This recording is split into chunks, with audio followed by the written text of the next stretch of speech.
Sebuah tim startup sedang mencoba memasuki pasar teknologi wearable seperti smartwatch yang kompetitif. Mereka harus mengidentifikasi peluang pasar untuk memposisikan produk mereka secara unik dan menarik bagi konsumen. Dalam aspek ini, tim harus menganalisis tren konsumen, teknologi terbaru, serta kekuatan dan kelemahan pesaing. Fokus pada peningkatan permintaan fitur kesehatan, integrasi AI, dan personalisasi yang lebih tinggi untuk menarik konsumen yang sadar teknologi. Dengan memahami tren dan menemukan ceruk pasar yang belum dieksplorasi, tim dapat mengembangkan fitur inovatif dan strategi pemasaran yang membedakan smartwatch mereka, menciptakan nilai tambahan yang relevan bagi target audience. Teknik brainstorming. Untuk studi kasus tim startup yang mencoba memasuki pasar teknologi wearable, teknik brainstorming yang cocok adalah reverse brainstorming. Berikutnya ada analisis SWOT. Analisis SWOT terbagi menjadi 4, yaitu strengths atau kekuatan, weakness atau kelemahan, opportunity atau peluang, threats atau ancaman. Selanjutnya ada identifikasi kelayakan pasar. Nah, pada identifikasi kelayakan pasar ini terdapat beberapa pertanyaan diskusi. Yang pertama, untuk metodenya, evaluasi produk wearable yang ada di pasar dan identifikasi fitur atau kebutuhan yang belum sepenuhnya dipenuhi. Selanjutnya ada pemetaan perjalanan konsumen. Nah, metode yang bisa dipakai yaitu mengidentifikasi titik-titik nyeri dalam perjalanan pengguna saat ini dengan produk wearable. Eksplorasi tren teknologi baru. Nah, metodenya yaitu mungkin kita bisa memantau perkembangan teknologi seperti AI, sensor baru, atau teknologi baterai. Kemudian ada segmentasi pasar yang tidak tersentuh. Metodenya yaitu fokus pada segmen pasar khusus yang kurang dilayani. Kolaborasi kemitraan. Metodenya yaitu menjalin kemitraan dengan perusahaan teknologi atau lembaga kesehatan untuk mengintegrasikan fitur atau data khusus. Kemudian pada pertanyaan yang kedua yaitu dengan metode analisis permintaan dan tren.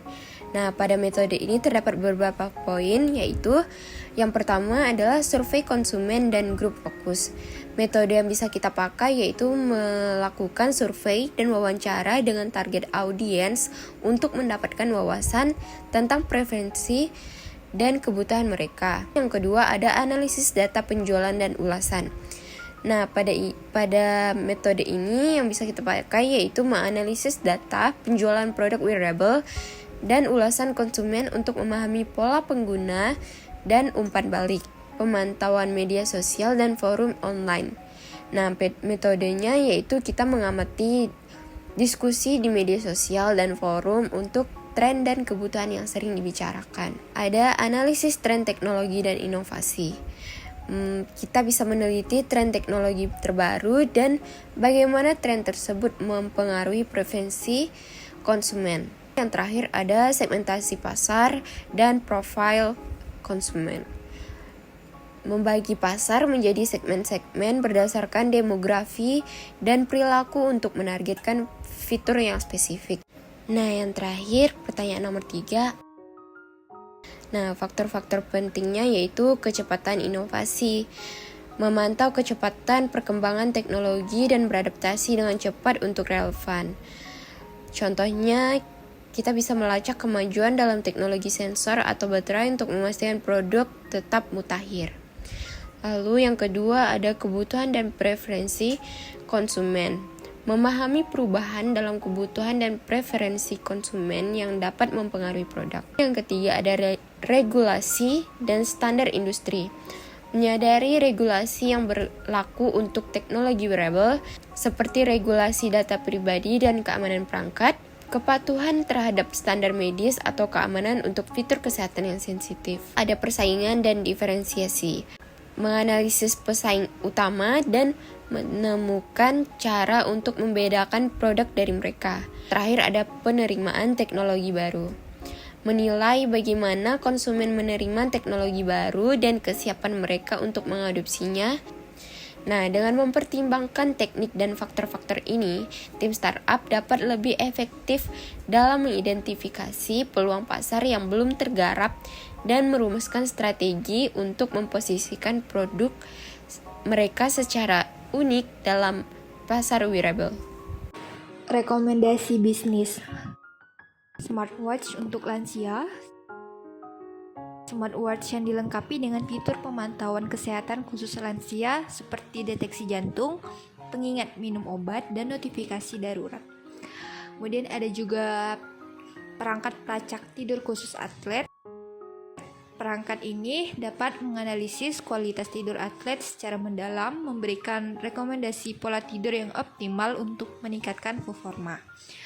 Selanjutnya juga ada kacamata pintar untuk penyandang disabilitas. Kacamata pintar ini dilengkapi dengan fitur seperti pembaca teks, penerjemah bahasa, dan navigasi untuk membantu penyandang disabilitas. Terakhir ada patch kulit. Untuk pemantauan kesehatan, patch kulit ini dapat memantau berbagai parameter kesehatan seperti detak jantung, kadar glukosa darah, dan suhu tubuh secara real time. Belum memutuskan untuk terjun ke bisnis teknologi wearable, beberapa faktor perlu dipertimbangkan untuk menilai kelayakan ide bisnis. Penilaian kelayakan ide bisnisnya diantara lain ada modal. Untuk pengembangan produk wearable membutuhkan investasi yang cukup besar, baik itu untuk riset dan pengembangan, produksi maupun pemasaran. Kemudian ada kompetisi. Pasar teknologi wearable sangat kompetitif dengan pemain besar seperti Apple, Samsung, dan Fitbit. Selanjutnya ada teknologi. Kemudian ada pasar. Selanjutnya ada distribusi, dan yang terakhir ada pemasaran. Kesimpulan dari materi ini adalah berdasarkan analisis SWOT, tim startup memiliki beberapa kekuatan utama, termasuk kemampuan untuk berinovasi dan beradaptasi lebih cepat daripada perusahaan besar, serta potensi untuk menciptakan desain atau fitur yang unik dan personal. Namun, mereka juga menghadapi kelemahan seperti keterbatasan sumber daya finansial dan pengalaman pasar yang lebih sedikit. Peluang besar ada di pasar wearable yang terus berkembang, terutama dalam fitur kesehatan dan kebugaran yang canggih, serta integrasi teknologi baru seperti AI dan IoT. Di sisi lain, ancaman utama termasuk persaingan ketat dari merek besar, risiko teknologi yang berubah cepat, dan tantangan dalam mematuhi regulasi industri.